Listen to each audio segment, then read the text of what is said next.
Olá, muito bom dia para você. Seja muito bem-vindo ao Redação Hit, edição de sábado.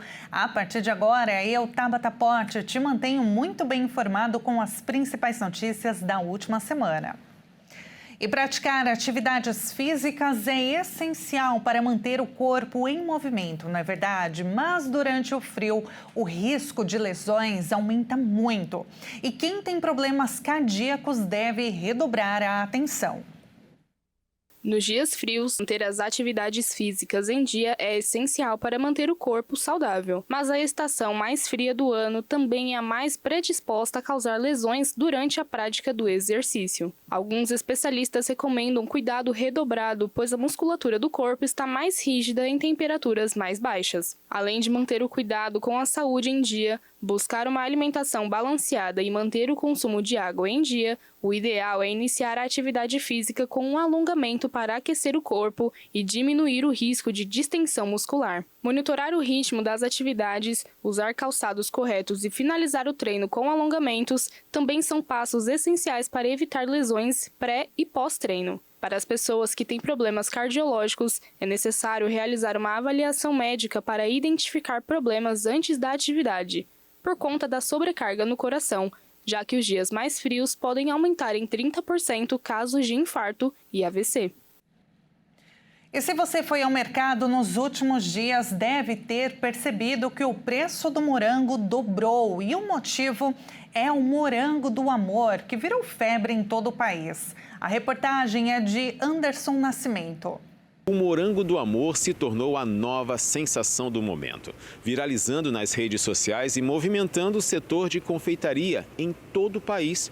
O doce inspirado na tradicional maçã do amor das festas juninas. É feito com morango fresco, envolto em brigadeiro branco e finalizado com uma camada de caramelo vermelho, servido em palitos ou formato de bombom.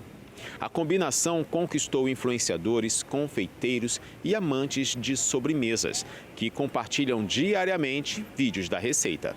O sucesso do morango do amor impactou diretamente o mercado da fruta. No Ceasa, do Rio de Janeiro, o preço da bandeja de morangos praticamente dobrou, passando de R$18 a R$20 para cerca de R$40. Em Campinas, São Paulo, o aumento chegou a 60% por quilo. Comerciantes relatam que os frutos maiores, ideais para a sobremesa, são os mais procurados e a busca deve continuar em alta durante toda a safra. Para confeiteiros, a novidade trouxe lucros comparáveis aos de períodos de Páscoa, tradicionalmente o mais forte do setor. Muitas doceiras relatam que o doce é vendido em poucas horas após a produção, levando empresários a ampliar a compra de morangos e investir em embalagens personalizadas para atender a demanda. Especialistas do setor alimentício acreditam que a tendência pode se manter por meses, especialmente se novas variações do doce surgirem.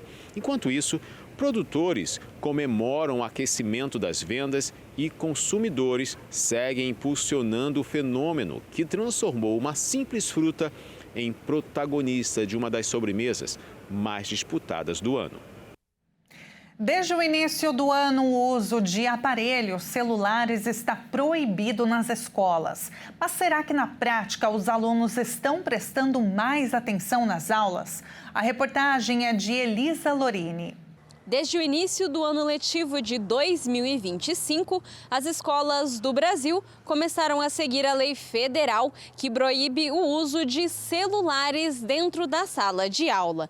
O maior objetivo é garantir que os alunos tenham mais foco para o aprendizado e, principalmente, que haja maior interação dos estudantes com os professores e com os próprios colegas. Antes, aqueles estudantes que ficavam só nos joguinhos, nas redes sociais, nos aplicativos, hoje eles interagem entre eles. Então, nós temos, principalmente horário de almoço, nós temos várias atividades esportivas, atividades culturais. Então, eles se envolvem nesses clubes, temos salas de descanso, onde eles podem estar dormindo no período do almoço, lendo livro, tem biblioteca. Então, a gente percebe que eles estão gradativamente se acostumando com essa situação, diminuindo o uso das telas. Eu acredito que a principal mudança, acho que é o foco. Antes dependendo do aluno, ficava tentando acessar o celular para jogo, rede social, alguma coisa assim. E agora não tem que ficar repetindo então parece que eles já estão mais ligados no que você está falando, porque antes você sempre estava brigando com a atenção com o celular ali. Para os educadores, os efeitos positivos se tornaram evidentes. Houve maior concentração nas aulas, mais participação nas atividades e, de forma significativa, houve redução nos casos de bullying relacionados ao uso das redes sociais. Algo que só foi possível graças ao apoio dos pais nesse período de adaptação dos alunos. Nós percebemos que com a diminuição do uso do celular, isso também diminuiu. Por quê? Porque as redes sociais, infelizmente, eles trazem desafios, trazem o bullying declarado, né? E isso é muito ruim. Então, quando eles têm menor acesso a essas redes sociais, eles também expõem menos os colegas. Então, isso também impactou de forma positiva. Isso não significa que a tecnologia não é usada. Pelo contrário, essa turma do 3º ano, por exemplo, participa de um projeto em que todos os alunos recebem laptops e usam nos momentos de aula. É fundamental que o estudante, na sala de aula, na escola, aprenda a usar essa tecnologia de forma positiva.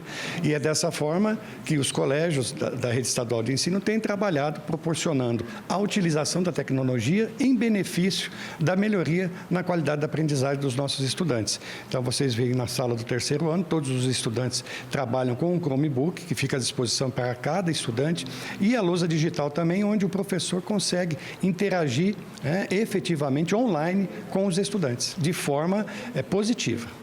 A Lei número 15.100, de 13 de janeiro de 2025, que trata da utilização de aparelhos eletrônicos portáteis pessoais, como celulares, por estudantes em estabelecimentos de ensino, é bastante rígida. Porém, existem exceções previstas, como em casos de perigo, estado de necessidade ou força maior, onde o uso do aparelho pode ser permitido. Um levantamento inédito feito pelo Fundo das Nações Unidas para a Infância, UNICEF, apontou o número de crianças e adolescentes fora da escola ou em situação de evasão escolar. Mais de 300 mil crianças e adolescentes que estavam fora da escola ou em risco de evasão foram identificados entre 2017 e 2025 e retornaram às salas de aulas por meio da busca ativa escolar. O levantamento foi feito pelo UNICEF e a Undime e está disponível na internet com dados sobre exclusão escolar por estados e municípios. O perfil das crianças e adolescentes fora da escola e as informações sobre a busca ativa escolar em cada localidade com as quantidades de meninas e de meninos rematriculados, assim como as causas que levaram à exclusão. A pesquisa destaca que, apesar dos resultados positivos da iniciativa e com os avanços que o Brasil tem conquistado nas últimas décadas, ainda há 993 mil crianças e adolescentes de 4 a 17 anos sem frequentar a escola no país, faixa etária em que a educação é obrigatória, segundo a PNAD Contínua 2024. Nesse universo do sem escola, os meninos representam 55% do total, enquanto as meninas 45%. Em relação à raça-cor, 67% são pretas, pardas ou indígenas, o que reforça a necessidade de políticas públicas que enfrentem desigualdades de forma estruturada e intersetorial. Já o grupo de 15 a 17 anos concentra o maior índice de exclusão. São 440 mil adolescentes fora da escola, fazem que deveriam estar concluindo a educação básica. A exclusão, na maior parte das vezes, está relacionada com a renda das famílias. Do total de crianças e adolescentes de 4 a 17 anos fora da escola, quase 400 mil vivem nas famílias 20% mais pobres do país. Em relação ao território, 195 mil dos que estão fora da escola vivem na zona rural, enquanto 797 mil estão na zona urbana. O acesso à educação infantil para os bebês e crianças de 0 a 3 anos é um direito garantido por lei e fundamental para o desenvolvimento integral.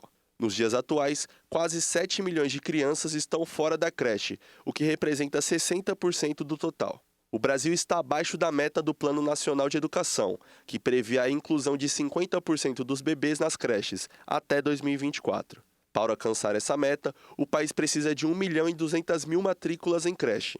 A adesão à busca ativa escolar pode ser feita por meio do site do projeto, que oferece apoio técnico, materiais formativos e uma plataforma digital para ajudar gestores públicos a enfrentar a exclusão escolar de forma estruturada e intersetorial. O Ministério da Educação divulgou as novas regras para a renegociação de dívidas do Fundo de Financiamento Estudantil, o FIES. A principal novidade é o aumento para 15 anos de parcelamento. As novas normas publicadas na edição do Diário Oficial da União permitiu o pagamento do saldo devedor em até 180 parcelas mensais, 30 a mais da última permitida, com valor mínimo de R$ 200 por parcela. As novas condições incluem isenção total de juros e multas por atraso, mas a renegociação abrange apenas o saldo devedor do financiamento, excluindo taxas bancárias ou outros valores. A medida beneficia estudantes inadimplentes há mais de 90 dias, com prazo contado até 31 de julho de 2025, visando apoiar aqueles com dificuldades financeiras. A renegociação poderá ser solicitada junto ao agente financeiro do contrato entre 1º de novembro de 2025 e 31 de dezembro de 2025. A resolução também abrange contratos cujas dívidas foram assumidas pelo Fundo Garantidor do FIES. No entanto, o descumprimento das regras pode levar à inclusão do estudante e de seus fiadores em cadastro de restrição de crédito. Além disso, até o final de 2026, estão suspensas as solicitações para que o FGFIES cubra dívidas pendentes. O FIES é um programa do governo federal que financia graduações em instituições privadas, com pagamento iniciado após a conclusão do curso, ajustado à realidade financeira do beneficiário. E veja a seguir os cuidados necessários com a saúde nesse tempo seco. A reportagem completa você vai conferir no próximo bloco. Não saia daí.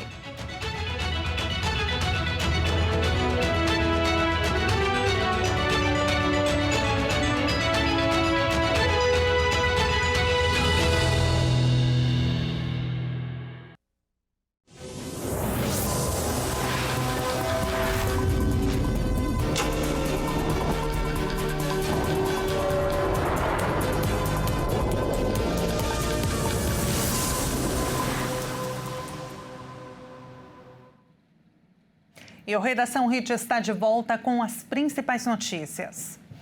Os desastres naturais já causaram um prejuízo de mais de 730 bilhões de reais no primeiro semestre deste ano em todo o mundo. As maiores causas são incêndios florestais e tempestades.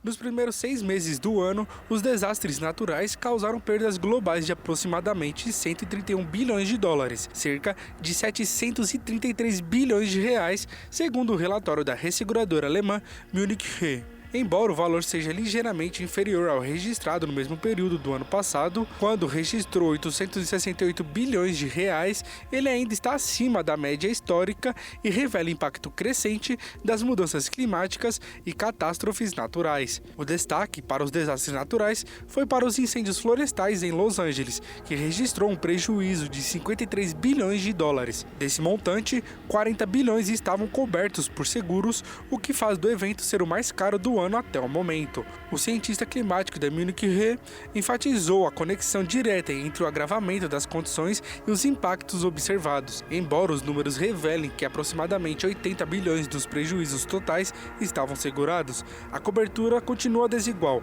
como em casos de terremotos de altas magnitudes. O relatório ainda apontou que eventos como incêndios e tempestades responderam pela grande maioria das perdas econômicas totais e quase todo o dinheiro de seguro, enquanto os terremotos foram os responsáveis pela menor baixa de perdas gerais e perdas com coberturas. A seguradora responsável pelo relatório ainda fez um alerta para a possibilidade de que os custos aumentem no segundo semestre, sobretudo devido à temporada de furacões no hemisfério norte. E olha, a cada 8 segundos, uma pessoa sofre um ataque digital no Brasil. Links falsos, golpes de WhatsApp, clonagem de cartão e também vazamentos de dados viraram parte da vida do brasileiro. E muitos cuidados básicos para diminuir os riscos ainda não são feitos. No Brasil, muitas pessoas ainda usam senhas fracas, repetidas ou manjadas. Para se ter uma ideia, a senha mais usada no Brasil é a sequência de números 1, 2, 3, 4, 5, 6, seguida de 1, 2, 3, 4, 5, 6, 7, 8 e da palavra Brasil. Nesse contexto, a primeira medida é simples. Use senhas fortes e não usar a mesma senha em todos os serviços. Cada segmento deve ter uma senha forte e única. Especialistas também sugerem evitar ao máximo o SMS, que é cada vez mais inseguro por conta de golpes diretamente contra a operadora. No e-mail, o cuidado precisa ser redobrado. A regra geral é não clicar em links recebidos, mesmo se parecerem legítimos, especialmente porque há uso crescente de engenharia social para aplicar golpes. Os casos mais comuns são e-mails falsos de bancos e instituições financeiras, avisos falsos de entrega ou mensagens falsas, enviadas em nome de redes sociais. No WhatsApp, é fundamental habilitar o PIN, a senha de 6 dígitos que é solicitada periodicamente. Vale também ocultar dados visados por golpistas. Por exemplo, colocar a foto do perfil visível apenas para contatos. No Brasil, é preciso ter cuidado também com o golpe da falsa central telefônica. Os golpistas conseguem simular praticamente qualquer número ao fazerem chamadas. A ligação aparece como sendo do seu banco, com o mesmo número, mas na verdade é um golpe. Vale também acessar o Registrato do Banco Central, para verificar se não há contas abertas com o seu cadastro de pessoa física, empréstimos ou até operações de câmbio. Ou ainda cadastrar um CPF no site www.nãomeperturbe.com.br, que ajuda a reduzir ligações de telemarketing. O governo brasileiro ainda não lançou uma plataforma sistêmica para diminuir ou acabar com os casos de golpe. E o tempo seco tem gerado muita preocupação entre autoridades em saúde. Os reflexos da baixa umidade do ar podem ser prejudiciais para a saúde de toda a população. É do começo da manhã até o final da tarde. Na maioria das vezes, céu aberto, sol a pino e umidade do ar lá embaixo, na casa dos 20%. O recomendável pela Organização Mundial de Saúde é de 60%. Nas ruas, a população sente o efeito da secura. Fica ruim, né? Você começa a respirar um pouco pior, né? Essa questão da poeira também na rua e fica bem complicado. Fica tudo seco, tem que estar tomando água direto, senão fica ruim mesmo. A respiração, tudo, né? Esse tempo seco não é bom, não. Tá partindo bastante os lábios, a pele ressecada e eu tô tomando bastante água por conta disso. E tudo indica que esse tempo seco deve permanecer. Segundo o Centec, que é o Centro de Monitoramento do Tempo e do Clima, os meses de agosto, setembro e outubro devem ter chuvas abaixo da média histórica dos últimos 30 anos. O médico otorrino explica quais os efeitos da baixa umidade relativa do ar no nosso corpo. A natureza tira a água de onde ela encontra. E onde ela encontra? Ela encontra dentro da gente. Então ela resseca a pessoa. Ao ressecar a pessoa, ela fragiliza a pessoa, porque a mucosa seca racha e isso é porta de entrada para infecções, tanto virais quanto bacterianas. Diminui a produção de catarro, que é essencial para segurar as sujeiras que entram pelo nariz e evitar que vão para o pulmão. Desidrata literalmente. Nesta época do ano, são muito comuns as infecções de vias respiratórias altas. Então, as rinites, as sinusites, as otites médias, as faringites, as faringolaringites, laringotraqueites, bronquites e até as pneumonias acontecem. Não se esqueça de evitar atividades ao sol entre 10 da manhã e 4 horas da tarde. Lembre-se também de tomar bastante líquido. Todo mundo fala tem que beber 2 litros de água por dia. Não é isso. A gente tem que beber líquido até a urina ficar incolor. Cada vez que fizer xixi, olha, se está incolor, tá beleza. Se não está incolor, tá amarelinha, vai lá e bebe bastante água. Se quiser um parâmetro, 1 litro de água para cada 20 quilos de peso. O médico dá outras dicas do que fazer para amenizar a situação do tempo seco. Usar o umidificador é o ideal, mas se não tiver umidificador, uma toalha molhada na cabeceira, uma bacia d'água embaixo da cama, usar creme hidratante, hidratar a pele que está sofrendo com ressecamento, usar protetor solar quando for caminhar como eu e lavar o nariz com água e sal. Se você pegar meio copo de água morna e colocar uma pitadinha de sal grosso, mistura até dissolver bem, aquilo vai ficar salgado como uma lágrima, você preparou soro. Esse soro você usa para lavar o nariz, você usa para fazer gargarejo. Nas crianças, usando uma seringa, você pode injetar no nariz. Hoje em dia existem essas garrafinhas de alto volume, ou usar uma lota, ou pôr na palma da mão e chupar para dentro do nariz. É para lavar o nariz. A lavagem nasal é antisséptica, é anti-inflamatória, é mucolítica e umedece a mucosa. Protege a via respiratória. E no Redação Hit de hoje, nós vamos conhecer Nova Petrópolis, no Rio Grande do Sul, a cidade mais florida da Serra Gaúcha. Conhecida como o Jardim da Serra Gaúcha, Nova Petrópolis é uma cidade localizada na Serra Gaúcha, no Rio Grande do Sul, com forte influência da cultura alemã. Fundada em 7 de setembro de 1858 por imigrantes, o município preserva até hoje suas tradições na arquitetura, gastronomia, música e dança. A cidade também é famosa por suas flores e jardins, sendo considerada a cidade mais florida da região.